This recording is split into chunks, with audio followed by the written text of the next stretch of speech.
everybody, this is Graham, also known as the Collector75. Welcome to another Transformers third party review. This time we are on part 3 of my KFC-TOYS Hades, and we're up next with the next figure, which is CERBERUS. And this is a slightly masterpiece-ish take on, I think his name was Jaguar, out of Leo Kaiser from Generation 1. And now, for me, this figure, let's have we'll have a little sit down over there. It's a bit like half and half. I actually really like it, actually, but there's certain elements about this figure that I don't like, but not in a negative way, if that makes sense. I'll come on to that in a minute. Let's take a look at his breast force partner first of all. Now, he's obviously some sort of Jaguar. He's alright. The only thing I don't like is I can't really get the head to line up properly, because obviously it splits in half for when he's in gun and whatever mode. Yeah, so it just always ends up looking a little off. And the rest of it, well, he's just a strange looking Jaguar type thing. Right, well, let's turn him into his gun mode, because there's not much more to be said about that mode. Right, so these sort of open out that way, then that comes out like that, or something to that effect. Then what are we going to do? I think we can open that out. How does the gun mode look? So I'm just looking at my instructions here, really. There's not much more to it, really. I think that is just it. You can stick it up here on the actual car mode if you wanted to. And it does have a little port for it to go in there, and that just sort of sits on the top. Don't look very good to me, that. Anyway, we'll stick that over there. That's his gun mode anyway. We'll come back to that in a minute. Right, let's have a look at the figure itself. So this isn't too bad. I actually really like it as a nice little dune buggy with rocket launchers. It's got nice good wheels, and it just looks like a good hefty toy, really. It rolls quite well. The only thing I don't like is that with these missiles, providing I've actually transformed it right, because I can't really do too much else to it. The rocket launchers do sort of like just hang there, don't really peg in or nothing, and these bits are forever moving as soon as you put your fingers on them. And you can see that they're hollow in there, so it just looks a bit naff, really. I look like the extra rocket launchers on the back. So for that, I don't like it. And the other thing I don't like it is that it doesn't look too much like his G1 self.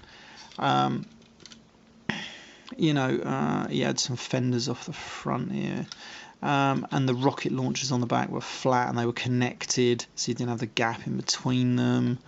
You know, and just little bits like that. That's what I don't like about this figure, especially in this mode.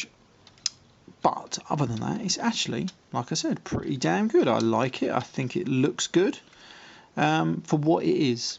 Just for me, you know, if it's homogen a figure, is that the right word? Homogen a figure or whatever, then I would have just preferred it to look a little more like his G1 counterpart. But as I said, for what it is, it's a good figure, good solid car mode, with some rocket launchers on the back. Right, I think that's about it really for this mode. Let's transform him into car mode. It isn't that difficult, actually. We're going to start with the legs. Now, providing I do these right, that just rotates down there. That rotates up. So these are going to rotate around. Then you can just rotate the wheels in that position. Put these bits here.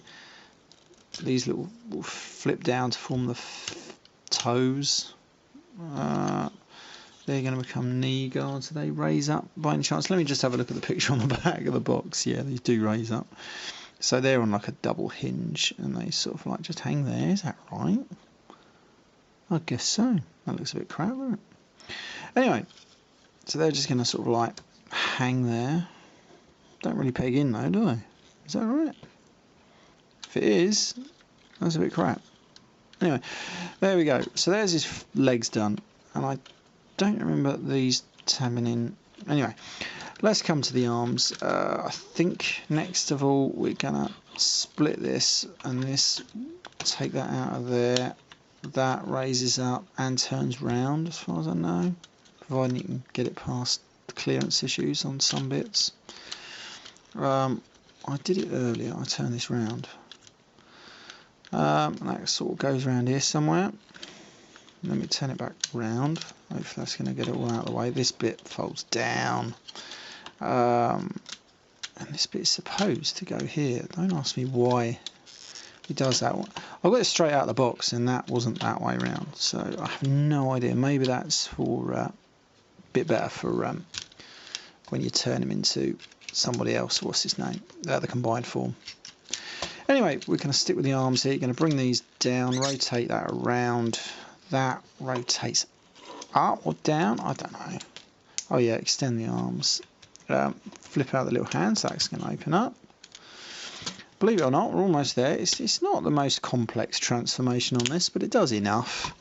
Now, these little bits on the arms here, these do rotate. Now, let me have a look at my instructions, right?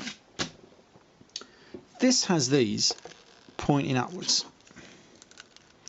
like that, off that shoulder. And you can do what you want with this little bloody wheel on the back here. But that picture there hasn't pointed down. So it's just up to you, wherever you feel like putting them, really, I suppose. That extends, open that out, get his little hand out. He's got very strange translucent hands and feet. I don't know how I prefer those knees, to be honest. Anyway, right, this opens out, bring out his little head, and rotate that around. And that is your, what's his name? CERBERUS in robot mode. You can sort of like angle these wheels round slightly, so you know you can try and give him a better look. It's not easy, I'll tell you that now. But he's got some good posability. He's got some good knee joints. I wish I knew how that went back when I first got him out of the box. Maybe it was already rotated down because it don't really peg into anything anywhere. It's the most strangest thing going. But there we go. I mean, he's alright if you're just going to stand him there and leave him there. He actually, oh yeah, I just realised you can't actually see his head. Anyway, there we go. But he actually looks alright, and he's got a decent enough head sculpt. And I just feel he's a good solid robot. No, you can't actually go wrong. Let's stick his gun in his hand so we can show that what that looks like. There you go. Now he's got his gun in his hand, which is pretty cool. Now let's stick this thing on the front. Now on the picture on the back of the box there, it has these aimed downwards like that, but that is impossible with the angle they've got that. Nah, that can't be right. Anyway, right, so we're going to flip that away. Oh yeah, this sort of angles out a bit more like that. And then we're going to stick this on the front. And there we have it. His breast force thing stuck on the side. Yeah. It's hard to say, really. I mean, I like the figure. It's just a bit on the basic side for what I thought it would be, but it's still a good robot. I really like it, actually. He's just got these knee pads that don't lock in anywhere in particular or do anything. So I just sort of angle them down. That's probably the best place for him. He's got some these really flimsy toes here don't do a lot. And the ankle tilt or toe tilt doesn't really do a lot, but it makes him look better anyway, doesn't it? I suppose that's the main thing. But he's all right. He's you know, he gets a good 7 out of 10 just because he may not look too much like his Generation 1 counterpart, but he's a good functional robot. I really like it. Just don't pick him up with the knees. Right, this has been Graham, the Collector 75. I'll be back soon with part 4, which is probably going to be either Guy Hawk or Hellbat. I'll probably leave Leo Zach till last. Him anyway. Bye for now.